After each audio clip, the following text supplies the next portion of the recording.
guys, it's your girl Latonya Vibes, and we are rolling with Latonya Vibes. Welcome to Soul and Soil Podcast, and we're not here for a long time, but we are here for a good time. We are here for a good time. Come on, clap it up for your motherfucking self, y'all. We made it to Friday. Yes.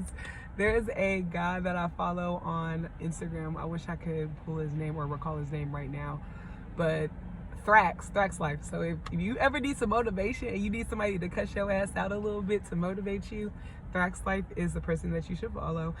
He always be like, clap it up for your motherfucking self. It's first of the month. Get your ass out of bed. Like, he just be on that type of time. And so I was like, I don't know. I just felt called on that. Hey, let's clap it up for our fucking selves. We made it. Okay. So yeah, we made it. Hiya.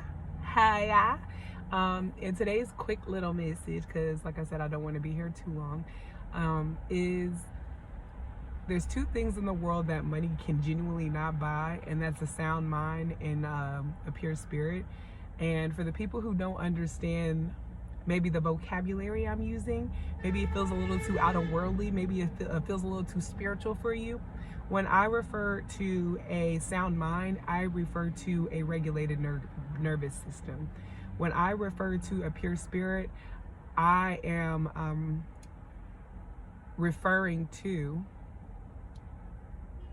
a place where basically you are intentional in your peace, like you have peace in the intentions you make because you are pure in your intentions. Basically, a pure intentions correlates to having a pure soul, basically. I don't know where my brain was just at. I don't know where I just went. It was like a That's So Raven moment. And I only just had that moment when I put that camera on, okay? But no. So recently, the only two things I've been primarily focusing on is having a regulated nervous system, because I feel like it's important to have those things as the foundation for other things to be able to thrive. And whenever you don't have a sound mind, which means you don't have a regulated nervous system, right?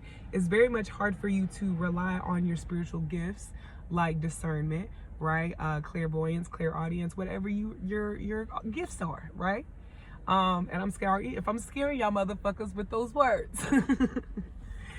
Some people, like, even with your dream recollection and things like that, like, some people are dreamers and that's their gift. They get like visions, or they foresee things happening prior, or they prophesy or receive prophecy within their dreams and things like that.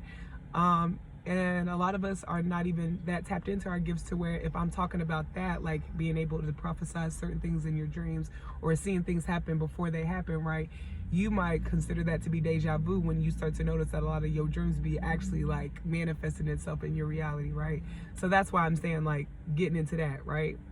So I recently have been on my own little journey with making sure I stay grounded, especially because there are so many things in the media, in our daily lives, within our own connections, that I feel like can literally keep your ass so ungrounded, so out of touch with yourself, so out of touch with the world, so out of touch with your own reality, that's why whenever people from the external, you share with them and they kind of seem so like unbothered by it, it's not that they are judging you. It might be that they look at that scenario as like, you're allowing that to have your focus and your energy, and you are so much bigger than that, or that's such a minute thing that I thought that you had like the power and the strength and the determination to be able to receive that you're more valuable than what you're allowing yourself to receive, right? Certain things like that, right?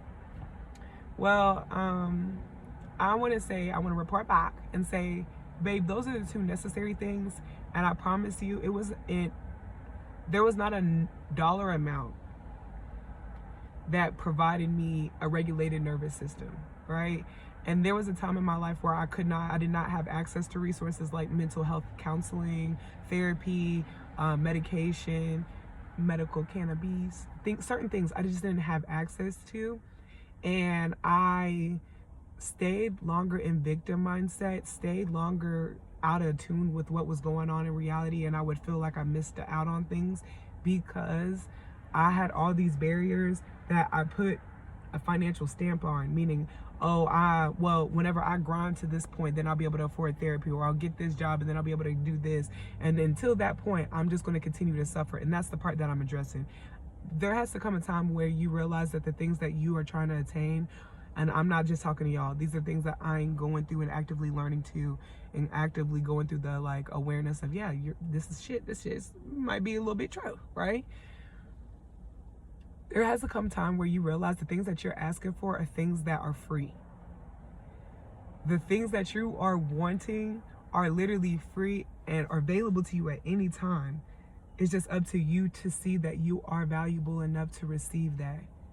Go after it. Achieve it, attain it, receive it. And when I mean receive, I'm talking about support. I'm talking to my independents, okay?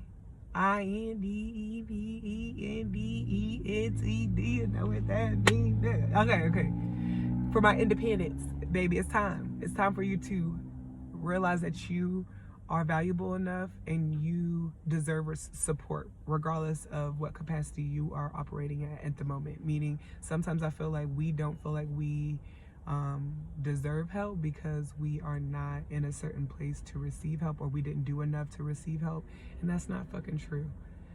That is genuinely not true. So yeah, hold on, we did 6 minutes. Look, we did something on it.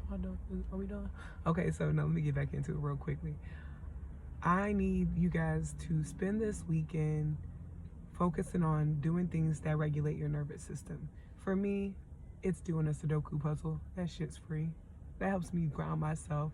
For me, it's getting out in nature, walking around, talking to myself, talking some scenarios out, realizing how fucking insane these all things are, realizing how I've been putting my intention and focus into certain things. Continue to move with good intentions. I think that sometimes it is so easy to go ahead and choose the easy route, which is going to make you kind of go against your morality, go against your ethics, go against the things that make you you, which then it makes you eventually fall into some shit you shouldn't be falling into, right? It's that like downhill effect, ripple effect. I think that focusing on why you are doing something is the most important thing, and addressing to the core why.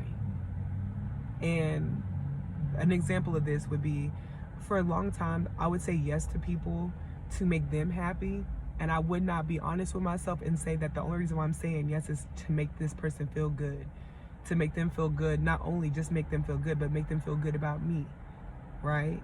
Why am I doing that? Am I doing it because I genuinely, this person needs support and I feel called to do it? Because there's a lot of times I've done some things where I'll be mad later on that I did, or I'll be irritated with the person, and it's clearly not the person's fault because I should have never did it. I should have never said yes, right? So it's kind of like when you have those moments come up where maybe you did something with pure intentions, but it didn't turn out right. Sit with why, like what happened, what your original intent is, the results of that intent, and what you would want to do maybe moving forward and accordingly. So yeah, we just gonna keep it real cute, real short, you know, keep it moving, because mommy deserves a break. So I'm about to enjoy the rest of my lunch break. I love you guys. And you are rolling with Latonya vibes. Bye.